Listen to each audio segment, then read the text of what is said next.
जिन्होंने उसकी ओर दृष्टि की उन्होंने ज्योति पाई और उनका मुंह कभी काला न होने पाया। सुन, दीन जन ने पुकारा, तब यहोवा ने सुन लिया और उसको उसके सब कष्टों से छुड़ा लिया। परख कर देखो कि यहोवा कैसा भला है। क्या ही धन्य है वो लोग जो उसकी शरण लेते हैं।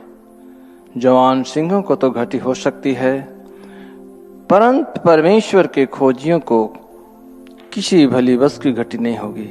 आमीन। न्याय की पत्री उसका 9वां बाब 106 आयत। यरूबाल का पुत्र अबीमेलेक शकेम को अपने मामाओं के पास जाकर उनसे और अपने नाना के सब घरानों से ये कहने लगा, शकेम के सब मनुष्य से पूछो कि तुम्हारे लिए क्या भला है। क्या ये कि यरूबाल के 70 पुत्र तुम पर प्रभुता करे, व ये कि एक ही पुरुष तुम पर प्रभुता करे। और ये भी स्मरण रखो कि मैं तुम्हारा हाड़ मांस हूँ। तब उनके मामाओं ने शकेम के सब मनुष्य से ऐसी ही बातें कही और उन्होंने ये सोचकर कि अबीमेलेक तो हमारा भाई है, अपना मन उसके पीछे लगा दिया। तब उन्होंने बालबरीत के मंदिर में से 70 टुकड़े रुपए उनको दिए और उन्हें लगा कर अबीमेलेक ने नीच और लुच जन सब रख लिए जो उसके पीछे हो लिए। तब उसने ओप्रा में अपने पिता के घर जाके अपने भाइयों को, जो यरूबाल के 70 पुत्र थे, एक ही पत्थर पर घात किया। परंतु यरूबाल का योताम नाम लहुरा पुत्र कर बच गया। तब शकेम के सब मनुष्य और बेत मिलो के सब लोगों ने इकट्ठे होकर शकेम के खंबे से पास वाले राजवृक्ष के पास अबीमेलेक को राजा बनाया।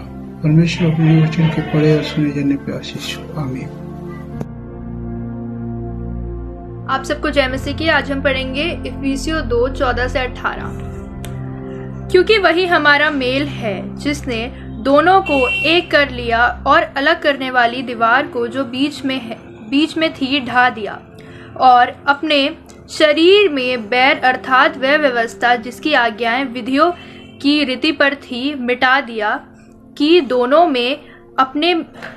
से अपने में एक नया मनुष्य उत्पन्न करके मेल करा दे, और क्रूस पर बैर को नाश करके इसके द्वारा दोनों को एक देह बनाकर परमेश्वर से मिलाएं। उसने आकर तुम्हें जो दूर थे और उन्हें जो निकट थे दोनों को मेल मिलाप का सुसमाचार सुनाया, क्योंकि उसी के द्वारा हम दोनों की एक आत्मा में पिता के पास पहुंच होती है। परमेश्वर के वचन के पढ़े और सुने जाने में आशीष हो। आमीन। सबको जय मसीह की। हम मत्ती की इंजील से पढ़ेंगे। मत्ती 26 उसका 47 से 56 आयत। Matthew chapter 26 versus 47 to 56।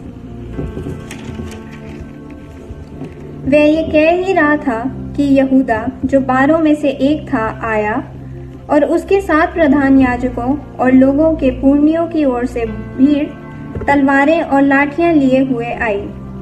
उसके पकड़वाने वालों ने उन्हें यह संकेत दिया था, जिसको मैं चूम लूं वही है, उसे पकड़ लेना।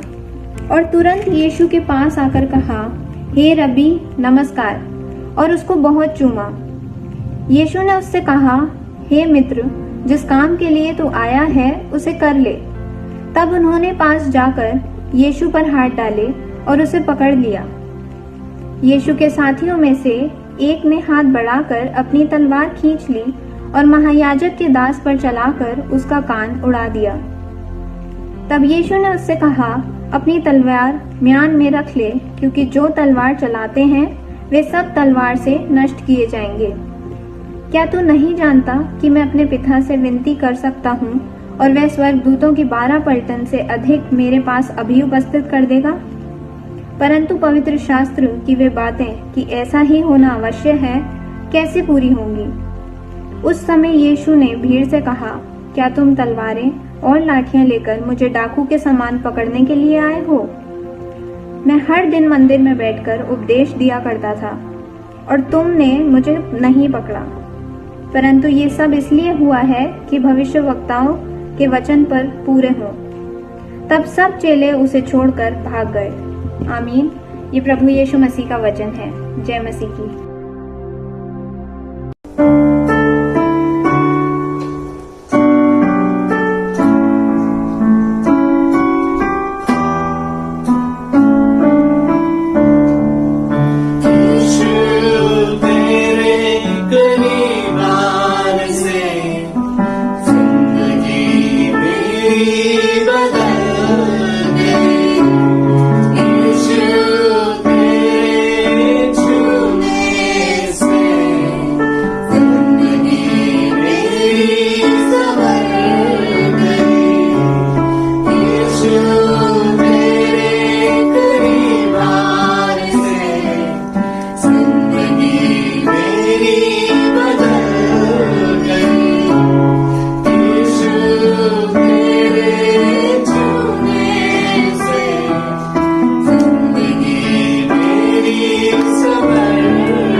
आज की इबादत में चलते हैं। सबसे पहले आप सबको सलाम, good morning to all of you.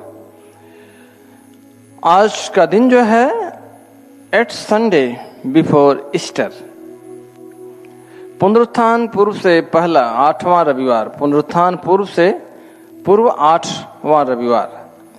और यहाँ पर आज जो विषय है, जो थीम है, इस प्रकार है कि लड़ाई झगड़े अथवा हिंसा मनुष्य के पाप में स्वभाव का परिणाम है और जिससे प्रभु यीशु को आना पड़ा, जिसके लिए प्रभु यीशु मसीह आए।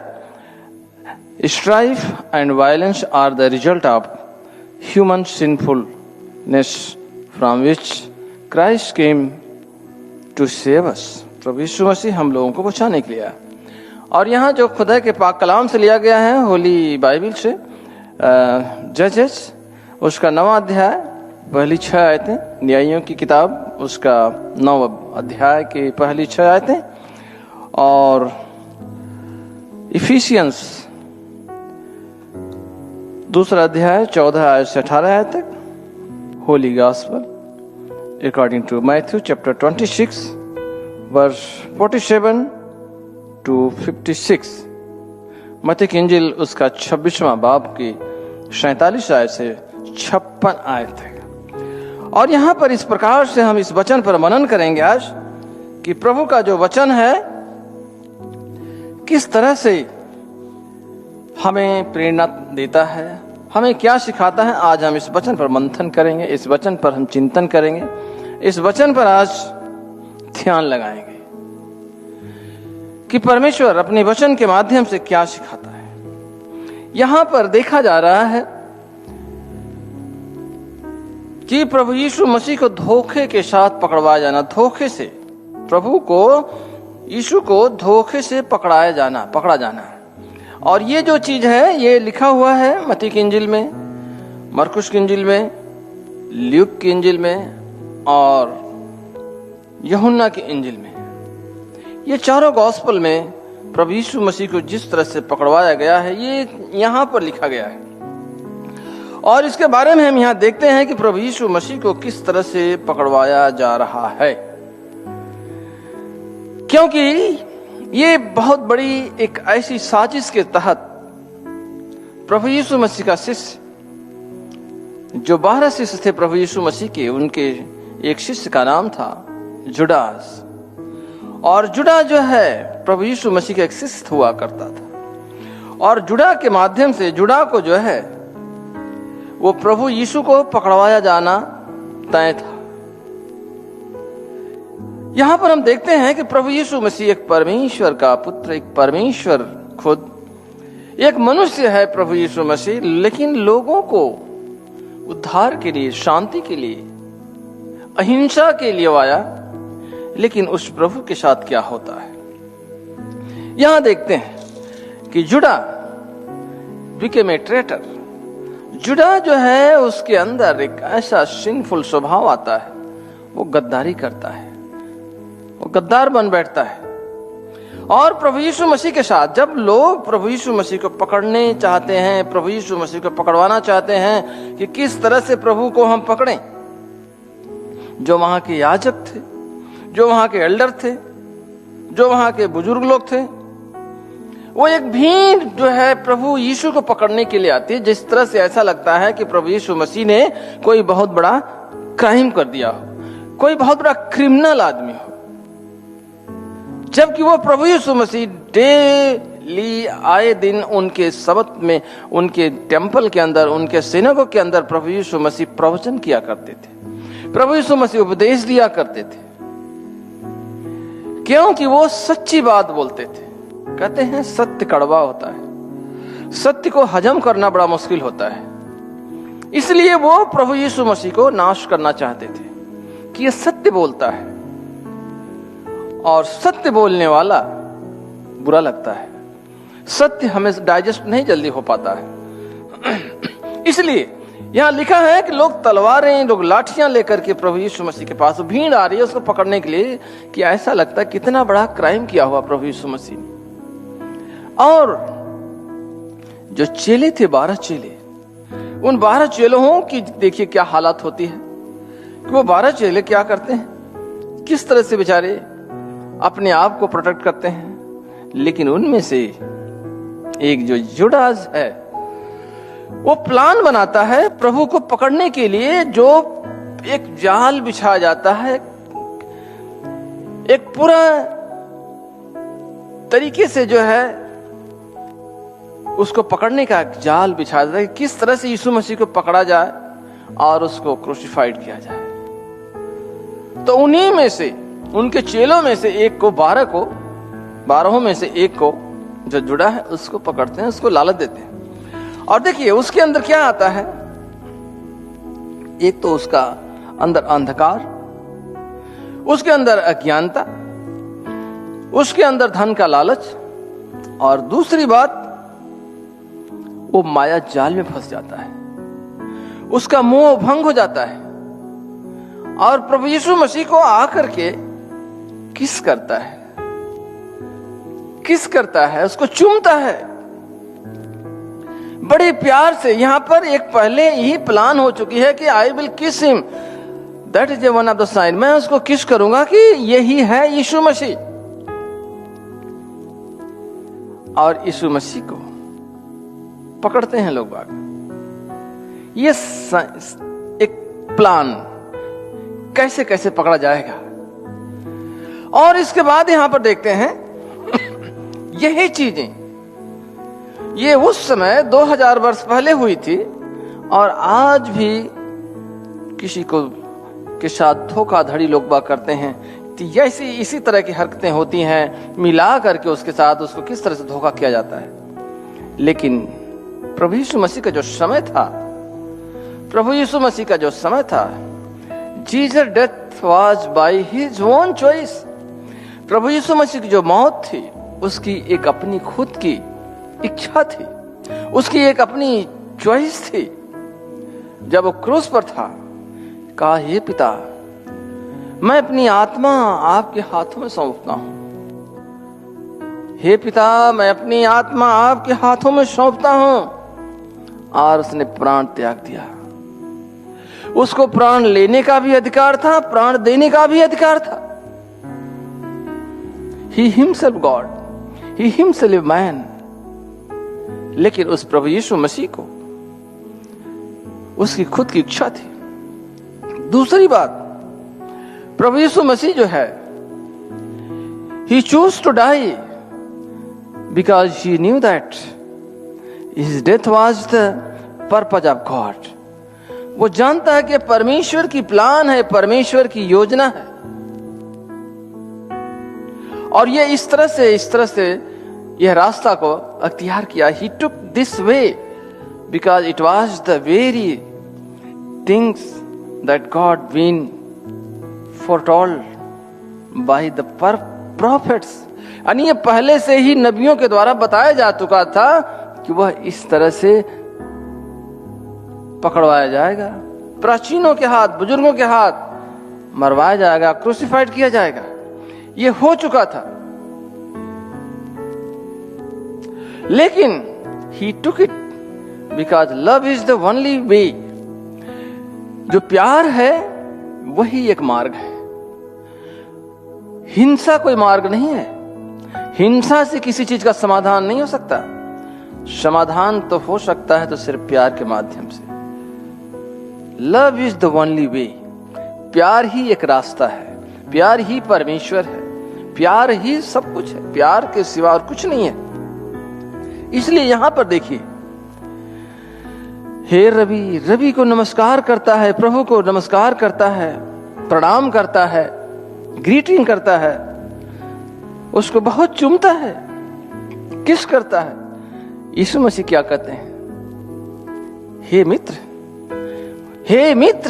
यीशु जानते हैं कि ये मेरे साथ क्या करेगा। यीशु को पता, he knew very well what is going to do.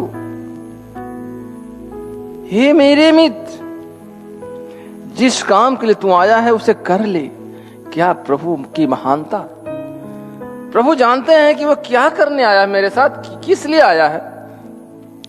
तू कर ले जिस काम के लिए आया है। दूसरा कोई होता तो कुछ और ही होता वहां पर कैरेक्टर, लेकिन प्रभु का कैरेक्टर कि तू जिस काम के लिए आया कर ले। और प्रभु यीशु मसीह जो है उन्होंने उसके पास आकर यीशु मसीह पर हाथ डाले और उससे पकड़ लिया। उसको 30 दिनार में जो है उसको जो है बेच देता है। प्रभु यीशु मसीह के चेला। रिश्वतखोरी उस समय भी थी, रिश्वतखोरी आज भी है। करप्शन उस जमाने में भी था, करप्शन आज के जमाने में भी है। करप्शन आने वाले समय में भी होगा। जो आज हो रहा है वो बीते हुए कल में भी हो चुका था और आने वाले कल में भी होगा। यहां लड़ाई सत्य और असत्य की है, डार्क और लाइट की है। अब ये हमें चूज करना है कि हमें अंधकार में चलना है या ज्योति में चलना है, हमें हिंसा करनी है या प्यार करना है। किसी भी चीज का हल सिर्फ प्यार से निकलता है। हिंसा से हिंसा का कोई रिजल्ट नहीं होता। सिर्फ अगर रिजल्ट है तो with the dialogue of the love, dialogue of the shastrartha, बातों के माध्यम से, प्यार से, समझदारी से। और देखिए यीशु मसीह के शिष्य जो है, क्या होता है कि यीशु मसीह उसमें जो साथियों में से एक ने, जो पतरस थे, उन्होंने अपने म्यान से एक तलवार निकालते हैं और तलवार से किसी का कान काट देते हैं। और प्रभु यीशु मसीह क्या कहते हैं? प्लीज तलवार को म्यान में रख। जो तलवार चलाते हैं वो तलवार से ही मारे जाएंगे, जो तलवार चलाते हैं वो तलवार से ही नष्ट किए जाएंगे। ये बहुत पुरानी बात है, इस पर आप जब कीजिएगा कि आने वाले समय में, बीते हुए समय में यही हुआ। जितने लोगों ने जुर्म ढाए किसी के ऊपर, उनके ऊपर भी जुर्म ढाया गया। जिन लोगों ने दूसरों को मारा उनको भी मारा गया। लेकिन जिन लोगों ने अहिंसा का जवाब हिंसा से दिया, जिन लोगों ने हिंसा को अपनाया उनके साथ हिंसा हुई। लेकिन जिन लोगों ने अहिंसा और सत्य का मार्ग अपनाया, जिन लोगों ने प्यार का रास्ता अपनाया, वो जीत पाया, वो दुनिया को जीत लिया। प्रभु यीशु मसीह ने सलीब पर कहा, हे पिता इन्हें क्षमा कर, ये नहीं जानते कि क्या कर रहे हैं। जिन्होंने उन्हें सलीब पर चढ़ाया था, उन्होंने उन्हें ललकारा नहीं, उन्होंने उन्हें चैलेंज नहीं किया। उन्होंने कहा, पिता इन्हें क्षमा कर, ये अंधकार में है। इसलिए हमें इन चीजों को देखना है मेरे अजीजों, कि आज हम किस तरह से सत्य और असत्य, दो ही चीज है, सत्य और असत्य की लड़ाई। असत्य का बोलबाला ज्यादा है, झूठ का बोलबाला ज्यादा है, अंधकार का बोलबाला ज्यादा है, करप्शन का बोलबाला ज्यादा है, भेदभाव का बोलबाला ज्यादा है। लेकिन हर चीज का निष्कर्ष, रिजल्ट सिर्फ प्यार है, सत्य है। सत्य को जानिए, सत्य स्वतंत्र करेगी। और इस तरह से प्रभु यीशु मसीह को पकड़वाते हैं, तलवारें लेके आते हैं उसको पकड़ने के लिए। वो खुद साक्षात उनके साथ, पकड़ लो आप, मैं चोर, मैं डाकू नहीं हूं, तुम्हारे बीच में उपदेश कर रहा हूं सत्य आदमी। सत्य जो है यही करता है, क्योंकि वो सत्य का था, सत्य से आया था, सत्य था। इसलिए उसे पहचानना है, उसे पहचानना है, प्रभु को पहचानना है। हम क्या करते हैं? आज एक छोटी सी एग्जाम्पल, एक व्यक्ति चाहता है कि मैं अपनी पूरी संपत्ति, पूरा धन जब यहां से जाऊं तो ले जाऊं। तो किसी महात्मा से पूछता है कि ये धन, ये दौलत मैं किस तरह से ले आ सकता हूं, जो मैंने अर्जित किया, यहां पर कमाया इस दुनिया में, झूठ फरेब से, किसी तरह से इसको मैं ले जाना चाहता हूं, इस दुनिया अपने साथ ले जाना चाहता हूं। उन्होंने कहा, बिल्कुल सही कह रहे हैं आप, ले जाइए, ले जा सकते हैं, आप ले जा सकते हैं, यू कैन टेक इट, आपने बनाया है। हुआ क्या? उन्होंने पूछा, क्या आप कभी विदेश यात्रा किया है, आप कभी विदेश गए हैं? उन्होंने बताया, जी मैं यूएसए गया हूं, मैं कनाडा गया हूं, यूके गया हूं, इंग्लैंड गया हूं। तो वहां जब आप गए तो आपने धन का क्या किया? आपने वहां जब गए तो किस तरह से, किस प्रकार से गए? हमने अपनी जो हमारी जो भारतीय जो हमारी जो अपनी जो रुपया है, हम उस रुपया में कन्वर्ट करके ताकि वहां खर्च करेंगे। जहां जहां जिस देश में जाते थे उस देश में ऐसे ऐसे करते थे। उन्होंने कहा बिल्कुल ठीक बात है, यही धन जो है इसी तरह से आपको यहां संचय करना है। यहां पर उन लोगों को जो विक्टिम है, जो विक्टिमाइज्ड हैं, जो अपरस्ट हैं, जो लेपर हैं, जो पुअर हैं, जो डाउन टू डाउन हैं, जो नीडी हैं, जो जरूरतमंद हैं, जो विडो हैं, जो आर्फन हैं, उनके लिए आप इन्वेस्टमेंट कीजिए। ये धन उसमें कन्वर्ट कीजिए और आप ले जा सकते हैं। ये आपके साथ जाएगा। इसी तरह से आप ले जा सकते हैं। जैसे आप दूसरे मुल्क में जब जाते हैं तो अपने धन को अपनी करेंसी को दूसरी करेंसी में कन्वर्ट करते हैं, उसी तरह से वहां पर जाने के लिए, उस ले जाने के लिए इस धन को इस रूप में कन्वर्ट करना पड़ेगा और आप ले जा सकते हैं। ये बात उन्होंने समझाई। तो यही चीजें हैं कि हमें समझनी है, सत्य क्या चीज है, अहिंसा क्या चीज है। प्रभु यीशु मसीह अहिंसा के न्यायमूर्ति थे। यह हिंसा जो है चाहने वाले थे, वो प्यार को अपनाने वाले थे, वो मेल मिलाप करने वाले थे, वो कभी हिंसा फैलाने वाले नहीं थे। प्रभु यीशु मसीह का काम प्यार और मोहब्बत, एक दूसरे को ऊपर उठाओ, एक दूसरे को जोड़ो, एक दूसरे का दुख सहो, यही था। आज प्रभु हमसे, आपसे, सबसे यही चाहते हैं कि जो समाज में विद्रोह है, जो समाज में कमियां हैं, जो समाज में ऊंच नीच की खाई है, गहराई है, उसको प्यार से भरें, एक दूसरे के काम आए, एक दूसरे की सेवा करें। यही प्रभु चाहते हैं। आइए हम अपने आप को एग्जामिन करें, अपने आप को जांचें, रिफ्लेक्ट करें। आज हमारा रोल क्या है? क्या हम प्रभु के मार्ग पर चलते हैं? क्या हमारी प्रभु की इच्छाओं को जानते हैं? क्या प्रभु की इच्छाओं को पूरी करते हैं?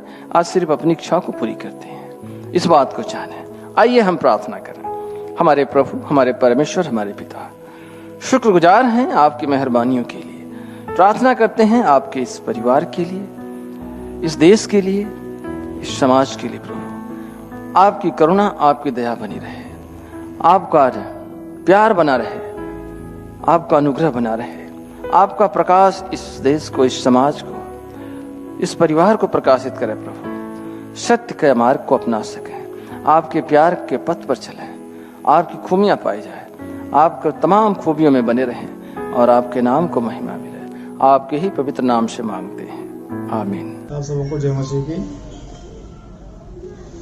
आइए हम निकाय का अकीदा पढ़ेंगे। हम एक खुदा कादिर मुतल्लक बाप पर ईमान रखते हैं। वो आसमान और ज़मीन और सब देखी और अनदेखी चीज़ों का खालिक है। हम एक खुदावंद यीशु मसीह पर ईमान रखते हैं, जो खुदा का इकलौता बेटा है। वो अजल से बाप से मौजूद, खुदा से खुदा, नूर से नूर, हकीकी खुदा, मसलून नहीं बल्कि मौसूल है। उसका और बाप का एक ही जौहर है। उसके वसीले से कुछ चीज़ें बनी। वो हम इंसानों के लिए और हमारी जनात के वास्ते आसमान पर उतर गया। रूह कुदस की कुदरत से कुंवारी मरियम से वैसे हुआ और इंसान बना। रक्तोस के हम में हमारे लिए मसलूब हुआ। उसने दुख उठाया, मर गया, दफन हुआ। तीसरे दिन पाक नविस्तों के बजूम जी उठा, आसमान पर चढ़ गया और बाप के दाहिने बैठा है। वह जलाल के साथ जिंदा और मुर्दों की अदालत के लिए फिर आएगा और उसकी सल्तन कभी खत्म न होगी। हम लोग कुदरत पर ईमान रखते हैं, जो खुदाबंद है और ज़िंदगी बख्शने वाला है। वह बाप और बेटे से सादिर है। उसकी और बेटे के साथ फरिश्तों आमीज होती है। वह नबियों की जवानी बोला। हम एक पाक कैथलिक और रसूल कलीसिया पर ईमान रखते हैं। हम एक बपतिस्मे का जो गुनाहों की माफ़ी के लिए है इकरार करते हैं और मुर्दों की क़यामत, अनंता जहान पर हयात का इंतजार करते हैं। आमीन। धन्यवाद। आप सभी को जय मसीह की। आइए हम सिफारिशी दुआ में जाएंगे। आइए हम सब इंसानों के लिए दुआ करें और अपनी दुआओं को खुदावंद यीशु मसीह की दायनी सिफारिशों के साथ पेश करें। आए आसमानी बाप, हम तुझसे दुआ करते हैं कि सारे जहां में इंसाफ और सुलह कायम हो और हर इंसान बहुतायत से जिंदगी पाए। आए रहीम खुदावंद, हमारी दुआ सुन।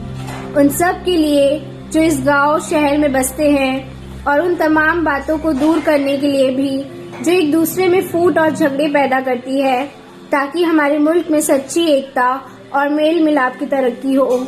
आए रहीम खुदावन, हमारी दुआ सुन।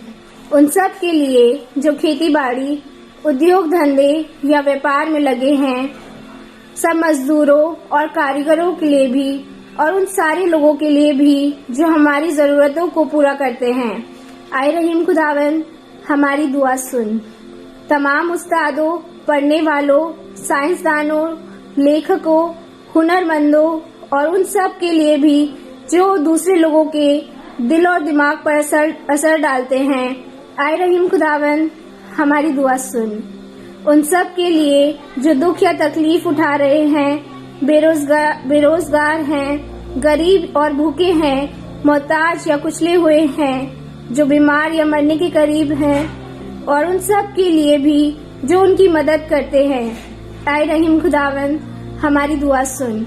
उन सब के लिए जिन्हें इस मुल्क और दूसरे मुल्कों में इख्तियार दिया गया है, खासकर हमारे राष्ट्रपति, प्रधानमंत्री और इस सूबा के गवर्नर और मुख्यमंत्री, और उन सब के लिए भी जो किसी भी तरह का इख्तियार रखते हैं। आए रहीम खुदावन, हमारी दुआ सुन। सब मसीह लोगों की एकता और मेल मिलाप के लिए और दुनिया के उनके मुनासिब तौर से गवाही देने और खिदमत करने के लिए। आए रहीम खुदावन, हमारी दुआ सुन। इस मुल्क में तेरी तमाम कलीसिया के लिए, उसकी काउंसिलों और रहनुमाओं के लिए, खासकर हमारे मॉडरेटर, दक्षिण भारत की कलीसिया के मॉडरेटर और मार्थमा कलीसिया के मेट्रोपॉलिटन, हमारे बिशप और तेरी कलीसिया के तमाम दीगर खादिमों के लिए, कि वह अपनी खिदमत को वफादारी से बजा लाए। आए रहीम खुदावन, हमारी दुआ सुन। ये बख्श कि तेरे उन तमाम लोगों के साथ जिन्होंने वफादारी से इस दुनिया में तेरी खिदमत की है, हम भी तेरी बादशाही की अवधि खुशी में शरीक हो। आए रहीम खुदावन, हमारी दुआ सुन। आए आसमानी बाप, अपनी बादशाही जल्द ला और हमारी इन दुआओं को कबूल फरमा, जो हम तेरे बेटे अपने खुदावन और मुंजी यीशु मसीह के नाम के वसीले से पेश करते हैं। आमीन। Our Father in heaven, hallowed be your name. Your kingdom come, your will be done on earth as in heaven. Give us today our daily bread. Forgive us our sins as we forgive those who sin against us. Do not bring us to the time of trial, but deliver us from the evil. For the kingdom, the power and the glory are yours, now and forever. Amen. The peace of God which passes all understanding, keep your hearts and minds in the knowledge and love of God and of His Son, Jesus Christ our Lord. And the blessing of God the Mighty, the Father and the Son and the Holy Spirit be among you all and remain with you always. Amen.